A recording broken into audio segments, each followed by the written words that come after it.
Today, I'm going to tell you how you can make $25 to $30 an hour consistently doing DoorDash, Uber Eats, and Grubhub, and give you some of the secrets that nobody else is talking about. My name is John McFall, and I want to welcome you to the McFall RI channel, where I teach you how to make $25 to $30 an hour doing food delivery. In today's video, I want to talk to you about 4 different things that I do when I'm out doing food delivery so that I can make sure I'm getting that $25 to $30 an hour. It is not difficult to do if you learn how to do it and you implement these things that I'm going to tell you, because once you do, you're going to find that your income is actually going to go up. We hear a lot of gig tubers out here that talk about the fact that they go to one actual spot to pick up all of their orders, and they just kind of hover in that spot, and then they drive out to drop off their order, then they drive back to that spot to get their next one. This is not really the way that I do it, and this isn't the way that you should do it either. If you look here in Fort Wayne, I actually have 5 different what I call sweet spots, and these are areas in this marketplace that I can go to, and I know that I can get orders on DoorDash, Uber Eats, and Grubhub consistently, and these are areas that are going to give me the better orders than if I were to be in, let's say, one of the hot spots that the apps have me go to. A lot of people think that the hot spots are the place to go, but this is not really the case. These are a place where typically the most orders might be coming in, but these aren't necessarily where the best place to get the highest amount of dollars when you're out there getting orders. If you would like to find your sweet spots, take each of the individual apps and go out there into your marketplace to the different areas and start seeing what kind of orders they're sending you whenever it is that you go out. And over time, what you're going to do is you're going to find different areas that you can get really decent orders consistently on all 3 of the apps. One of the biggest things that I'm doing when I'm out doing food delivery to get that $25 to $30 an hour is when I am working on multiple apps, I actually take orders on more than one app at the same time. You've got to be really careful if you're trying to do this, because time is the biggest factor when it comes to these food delivery platforms, and they want to make sure that you're delivering the orders on the time that they expect. So how do I do this? Well, the way it works is this: is when I am finishing up an order, I will have all of my apps on and I will see what they're sending me. They sometimes send me orders from all 3 of them at the same time, and I take a look at each of them, and you've got to be really able to think in your mind quickly, because you've got to make this decision within sometimes 30 seconds is all they give you to accept an order. But you've got to take a look at the pickup location, you've got to take a look at the drop-off location, and you've got to pick those orders that are picking up close together.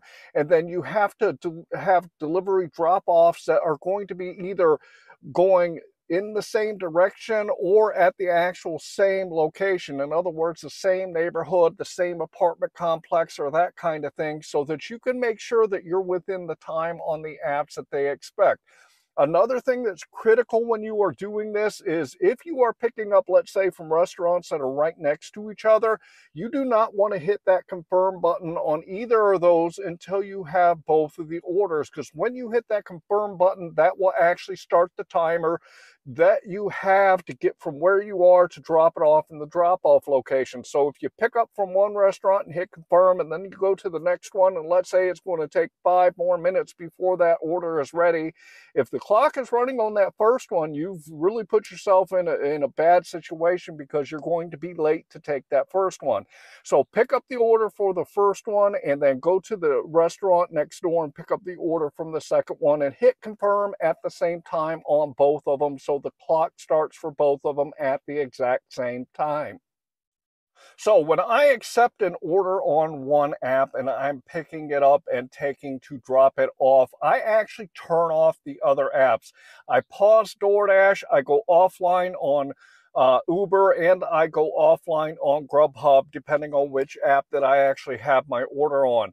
But what I do to make sure that I'm not wasting any time when I'm out there is when I get about 5 minutes before my drop, and let's say about a mile to a mile and a half before I'm actually at that drop-off location, I'll go ahead and turn on the other two apps that aren't running so that I can start seeing what they're going to send me, and hopefully I can pick up a order from one of the other apps before I've actually dropped off the one that I am on. And what this does is, rather than completing an order and then turning the apps back on and having to sit and wait, this saves you a whole bunch of time because you have another order before you've actually finished the one you're on. So always make sure that when you are out there and you grab an order, shut off the other two apps that you're working on so you don't get orders sent to you. But when you get about 5 minutes and about a mile to a mile and a half before you drop off the one that you're working on, go ahead and turn the other ones on to see what kind of offers that they're going to throw you for those platforms. The fourth and the final thing I want to talk to you about when you're out there multi-apping is this, is sometimes when you go out there and you turn on all of your apps, one of the apps is going to really be bumping. There's sometimes when I go into my marketplace and I'll turn on DoorDash, Uber Eats, and Grubhub, and let's say Grubhub sends me an order and then they just start sending me really, really good orders consistently. Guess what I'll do? I will shut off DoorDash and I'll shut off Uber Eats, and I will work Grubhub exclusively as long as they are continuing to send me some really good orders. Sometimes you go out and one app is just going to feed you all the money that you need to make the money that you want, and don't be afraid to shut the other ones off, because if one app is really hitting and giving you the money that you need, stick with that app as long as that's happening. And then when it starts to slow down or you see that there's not a whole lot of orders coming in, then turn on the other two apps and go back to multi-apping, like, you know, with all three of them. So I hope you got a lot out of today's video. These are really easy and simple things that you can do while you're out there doing food delivery to maximize those earnings and get you up to that $25 to $30 an hour. These are the strategies that I use when I'm out there, and they work really well for me. So make sure you try them out in your marketplace and see how they work for you there. I think that you'll find if you implement these four things that your income will actually go up. Would also like to ask you to like this video and to subscribe to my channel. I also want to talk to you about one of the great tools that I have down here in my description, and this is my metric spreadsheet. If you want to get better at doing food delivery, it is imperative that you keep track of your numbers so you see where you are and you see where you need to improve. I'm going to throw it up here on the screen real quick so you guys can check it out. If you look at the left-hand side, you'll see I always put my start time and my end time. This gives me the total time that I've worked. I also put in the miles. If you head to the right, you'll see for each individual app, I put the dollars that I've made, the time that I worked, along with the number of deliveries. Head to the bottom and you'll see it calculates out what your average dollar per hour, dollar per mile, and your average per order.